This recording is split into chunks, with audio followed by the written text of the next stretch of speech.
Well, welcome everyone. Welcome to Office Hours with Michael Kitces. As you can see, I'm not quite in the usual home office environments today. I'm actually here at the FPA annual conference, Financial Planning Association's big annual event, one of the actually bigger independent financial advisor conferences of the year. But for today's office hours, I want to actually talk about one of the themes that I continue to hear bubble up, particularly at conferences like this for new advisors coming into the industry, which is trying to figure out what is the right financial advisor company to work for and affiliate with in the first place. And this challenge is very personal to me because, as many of you know from hearing my story on the Financial Advisor Success podcast, I had a bad experience with my first job as a financial advisor. Because I came in working for a life insurance company, and even though my business card at the time said financial advisor on it, the truth was I was a life insurance salesperson. And candidly, I wasn't actually very good at it. I was not very good at sales, and I was really bad at prospecting, so finding potential people to sell to. And as a result, I failed. I was out of that company in about a year. I didn't validate my contract in industry terms.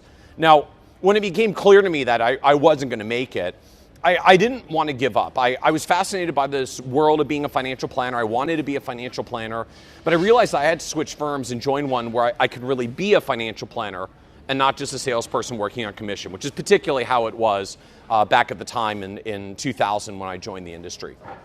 Now, as it turns out, the reality is that if you really want to find the best financial advisor companies to work for that won't make you just a salesperson working on commission, the secret is to find companies that don't work primarily on commission.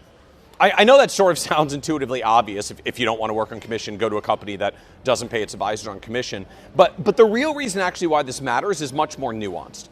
Because the fundamental challenge for any financial advisor who's paid on commission is that no matter how successful you were last year or all your prior years, when you wake up on January 1st, your income is zero. You won't make any money this year until you go and find new clients to do business with.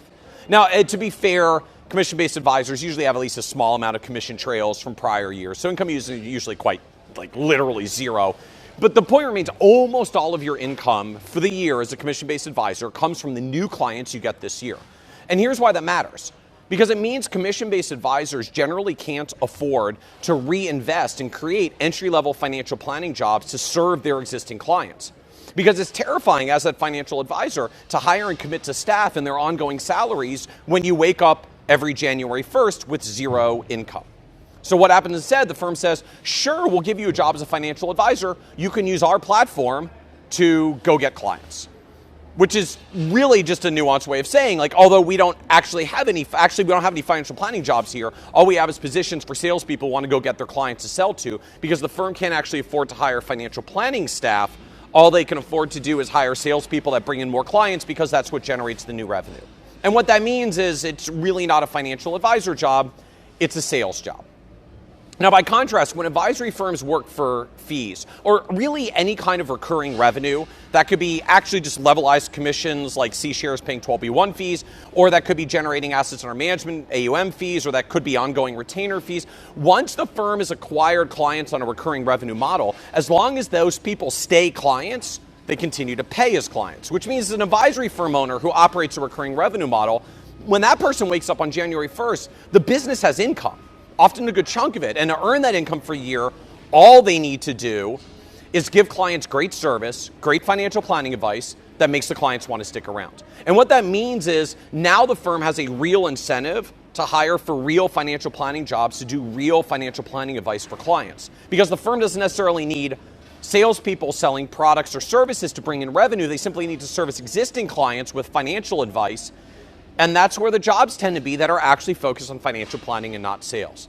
And that's why I tell new advisors that if you want to find the best company to work for, especially getting started as a financial advisor, ask them in the interview process how much of their revenue is recurring revenue. AUM fees, 12B1 fees, commission trails as a percentage of their total revenue. I find when firms have 75% plus in recurring revenue, or in the case of most RIAs, 95 to 100% as recurring revenue, they tend to have the best financial planning jobs, real financial planning jobs. If the recurring revenue is less than 75%, maybe the firm is transitioning from commissions to fees and creating more stable jobs. But if the recurring revenue is less than 50%, it's a virtual guarantee that there will only be two types of jobs at that firm. Base admin staff with moderate income and no financial planning upside, and salespeople that bring in business. because that's all you can afford to do when most of your income is zero at the start of every year. And that was the lesson I had to learn for myself the hard way when I started in the industry. My first job said financial advisor on the business card, but it was a commission-based firm, and I was a salesperson, not a financial advisor. And even though the firm said it had great training, they sold me on their training, I didn't get trained in how to be a financial advisor. I got trained in how to sell products. And it was only when I changed to a firm where the majority of the revenue was recurring that I finally had the opportunity to really start doing financial planning work. Which actually brings me to the second key for finding a good company to work for as a financial advisor. You need a firm that's growing.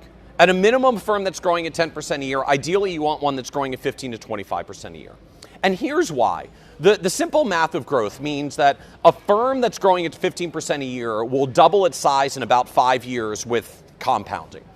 That means in 5 years, twice as much revenue, typically twice as many clients. And since a financial advisor can only serve so many clients at a time, twice as many clients in 5 years means twice as many financial advisor jobs in 5 years. Which means there will be opportunities to move up in the firm, to have clients you can work with that the firm gives you because the firm is doing the sales and you are being the financial advisor. Now, this growth requirement is actually the problem that I ended up having at the second company I worked for at a financial advisor. Now, it was a good job. I got paid reasonably well. I got to learn and really do financial planning. I had a chance to start earning my professional designations, but the firm wasn't growing. They served clients well, and I had a good financial planning job. But because they weren't growing, the job I had was the only job they had for me. And when I personally outgrew the job, there was nowhere for me to go. Because they weren't growing and adding enough clients to give me any clients. They could only move me up if I went to get my own clients, which didn't work for me because the whole reason I took the job was that I failed at my last job because I wasn't good at prospecting and getting my own clients at the time. And so I had to leave and go to another firm and find one that was growing and would create more opportunities for me. And that was actually the path for how I landed at Pinnacle Advisory Group, which is where I still am today. And because the firm was growing. It was actually growing so well that the business nearly quadrupled in my first 6 years at the firm, which gave me incredible opportunities to move up and grow and advance my career at the firm. I went from a director of a department to me to 2 to 3 to 4 to 5 and training junior advisors and overseeing senior advisors. And the growth is ultimately how I was even able to craft the admittedly relatively unique position that I have with the company now. Because when the business doubles in size every few years, there are lots of new jobs getting created. And good companies work with their good people to craft job opportunities that are mutually beneficial to the individual and the firm. And that's what I was able to achieve with my firm because the firm was growing enough to create those opportunities. Which leads us to the third and final factor that helps determine which are the best financial advisor companies to work for. Simply put, the best companies to work for tend to be the biggest ones. Now, this is actually a somewhat controversial thing to say, and I'm sure a few of my advisor friends and colleagues that are listening that are at smaller advisory firms are going to strenuously object to this idea that the best jobs are at the large firms. But hear me out. The reason why working for the biggest companies matters so much is because the biggest companies are the ones that are actually growing the fastest in the industry right now. I've called it this unique form of marketing inequality that's actually emerged in the financial advisor landscape in the past few years. The largest firms are figuring out how to reinvest and scale their marketing in a manner that's causing them to gobble up an ever larger portion of the total new growth opportunities of the whole industry. Now, it's hard to see because if you look at industry benchmarking studies, you'll see things like large multi-billion-dollar RIAs grew organically at about 7% last year, and smaller independent advisory firms grew at about 6% last year. And 7% for large firms versus 6% for small firms doesn't sound like a lot. But think of it in terms of actual dollars. When a $5 billion RIA grows at 7%, it adds $350 million of new client assets. At a typical advisory fee of 1%, that's $3.5 million of new revenue. For most advisory firms, that's about 10 to 12 new jobs, maybe more. By contrast, when a smaller advisory firm with $50 million under management grows at say, 6%, it adds $3 million of new assets. At a 1% advisory fee, that's $30,000 of revenue. That means they can afford to hire an intern this year, as long as it's a part-time intern. And that's why the best financial advisor companies to work for with the best job opportunities tend to be the largest advisory firms. They work with the most affluent clients. They tend to actually pay slightly above average wages because they work with more affluent clients. So they're willing to pay up a little for top talent. And they're the ones creating the most job opportunities. In fact, if you look at the recent 2017 Schwab RIA benchmarking survey, 96% of large advisory firms over $1 billion of AUM are hiring for financial planning opportunities right now, compared to only 60% of smaller independent firms, and an even smaller percentage as you get to the really small solo advisory firms. Which means, simply put, if you contact a large and growing advisory firm, they will likely have several financial planning job opportunities open right now, and if they don't, they will very soon. If you contact a small firm, they might have one job opportunity in the next year or two, maybe, if you're lucky and you time it right. Now, I don't want to be entirely negative about smaller advisory firms. If you want to be someone's succession plan and take over the firm and become the owner in the next few years, it's a lot easier to do that in a smaller firm. And you can find some great mentoring opportunities in small firms. Yet, candidly, we see a lot of advisors joining XY Planning Network these days because they initially worked for a small firm to be the succession plan and get some mentoring, and then 5 to 7 years later realized that the firm owner had no intention of retiring after all, and the succession plan was never actually going to happen, and so the advisor leaves and either then joins a large firm that maybe they should have gone to in the first place, or decides that they're actually ready to be an advisory firm owner, and since they can't be a succession plan advisory firm owner, they just go create their own and be the owner. Now, it's worth noting the largest advisory firms are still kind of a relative opportunity. Big is kind of a strange thing in our industry. This doesn't necessarily mean you have to work for like a large mega national brand, although some of the biggest, including Vanguard's personal advisor services and Schwab's portfolio consulting and intelligent advisory teams, are actually creating a lot of great financial planning job opportunities right now for entry-level CFP professionals and career changers coming in.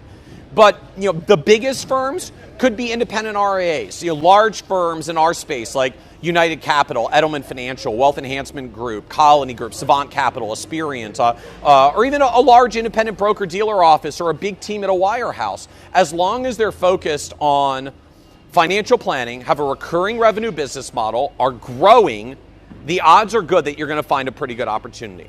Ideally, that's probably a firm with about $3 billion of assets under management or about $25 million of revenue, or at a minimum, probably a firm with about $500,000 of assets under management and $5 million of revenue that's growing fast and has a strategy to sustain its growth, so there'll be more job opportunities in the future. That's where we tend to see the best and the deepest job opportunities right now.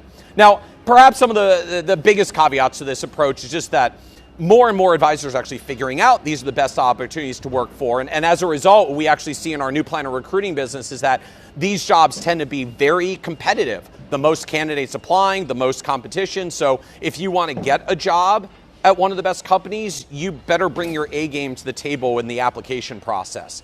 But the bottom line is just to recognize that the best financial advisor companies to work for, where you can really do financial advising and not just a sales job, have 3 key traits: recurring revenue business model, a healthy growth rate, and some size and scale to have a deep bench of new opportunities, training capabilities, and room for growth. And as a financial advisor trying to find a good job, you need to be ready to ask the right questions during the interview process to suss out whether this really is a good company to work for and a good opportunity. But again, it doesn't necessarily have to be a large national firm. It can be a large local firm or regional firm that's growing rapidly, but it needs to be growing with recurring revenue and have the size to create more opportunities. So I hope this is helpful as some food for thought in figuring out what are the best financial advisor companies to work for, at least based on some of my own life lessons learned. Ultimately, you may want to go out on your own, but I do not recommend that for advisors getting started. Work in a great company, learn your financial planning profession, and you can decide what to do in your own career trajectory 5 to 7 years out. This is Office Hours with Michael Kitces. We're normally 1 p.m. East Coast time on Tuesdays, but I was traveling for this FPA National Conference. So thanks for joining us, everyone, and have a great day.